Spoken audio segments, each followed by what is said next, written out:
Hi, Meg here. There are 4 questions which are going to help you plan presentations much more rapidly.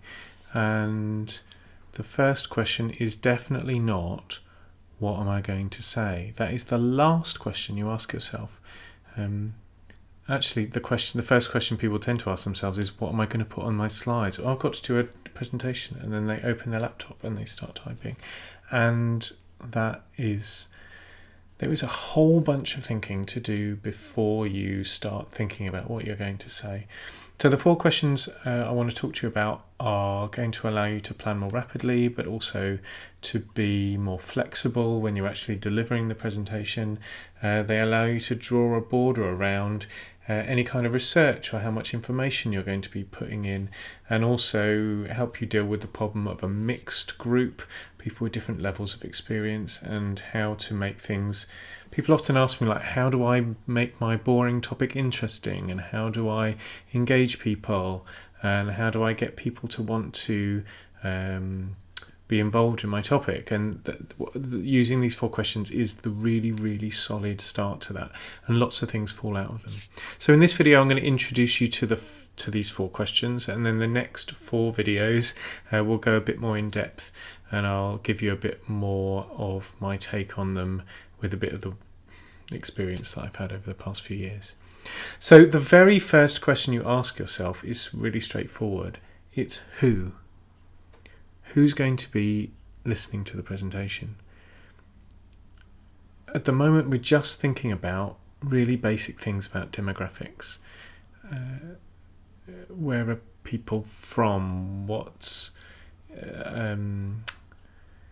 industries are they from? What different levels of seniority do they have?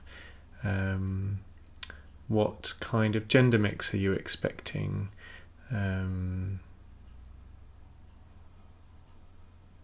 What different firms or organisations do they come from?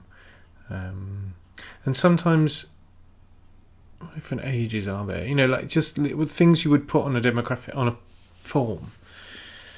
So we're not doing secondary things at the moment about what they might be thinking and feeling. We're going to come to that. The reason that you start with who is because sometimes we plan a presentation as if it's a thing in isolation, but we would never plan a conversation as if it was a thing in isolation. If my phone rings and I say, oh, hi, yeah, they're just right here, and I go, tell them about your project. What's your first question? Your first question is, who's there?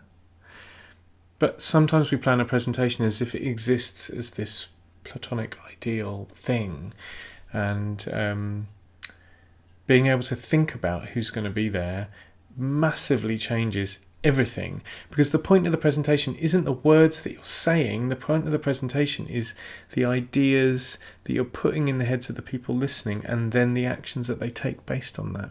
Sometimes you have to guess a lot about who's going to be there. If I'm talking at a conference, I don't necessarily know exactly who's going to be there, but I can kind of guess between these ages, these kind of industries, these kind of seniority.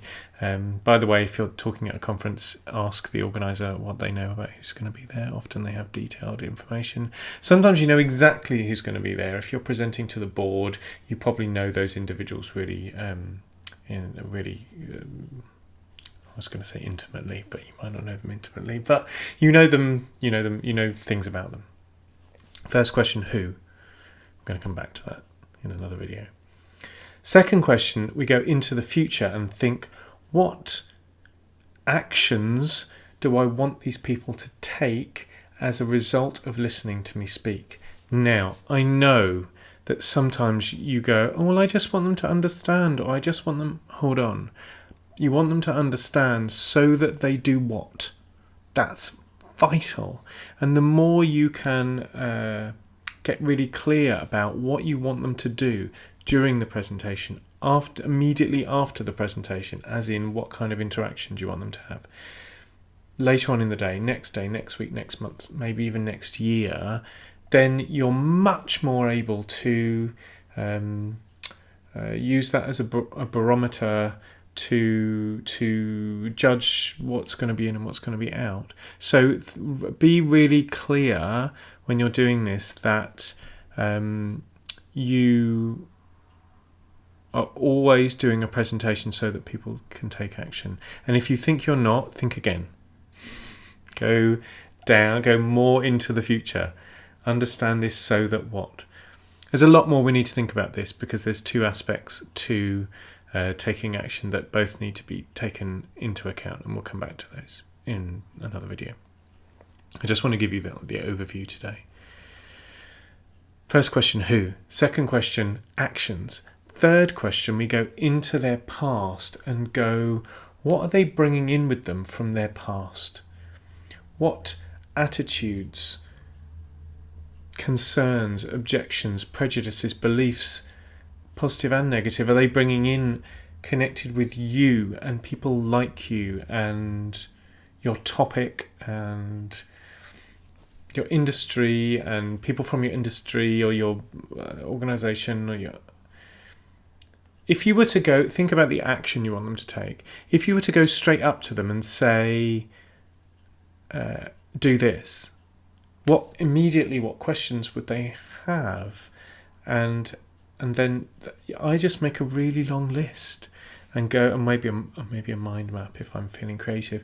And those are the questions that you go, okay, how many? I think of them as silent questions. Those are the silent questions that you need to answer either during your presentation or after, when they stop being silent questions and they become audible questions. That's when you're going to have to take those into account. And also that you can go major, minor questions, and make sure that if you've got a limited amount of time, you're answering the major questions. And there's a bit of research and stuff that we can think about that you can do. And again, there's more detail. I'm not being stupid keeping that from you. It's just we're going to go into it in another video in much more detail. First question, who? Second question, actions. Third question, past and present.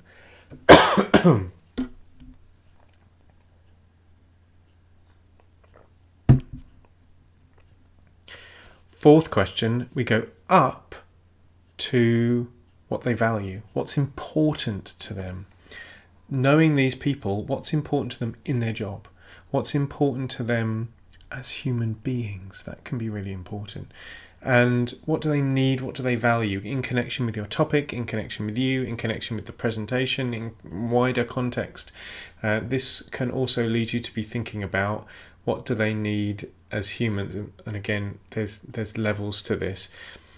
But thinking about those four questions, notice we haven't talked about you yet. The whole point of your presentation is them. And if you don't start by thinking about them, then the rest of it can go off on a wild tangent. So if you can think about those four questions, who is the presenter? Who's going to be there? Who's likely to be there? What do I kind of know about them? Just in terms of demographics.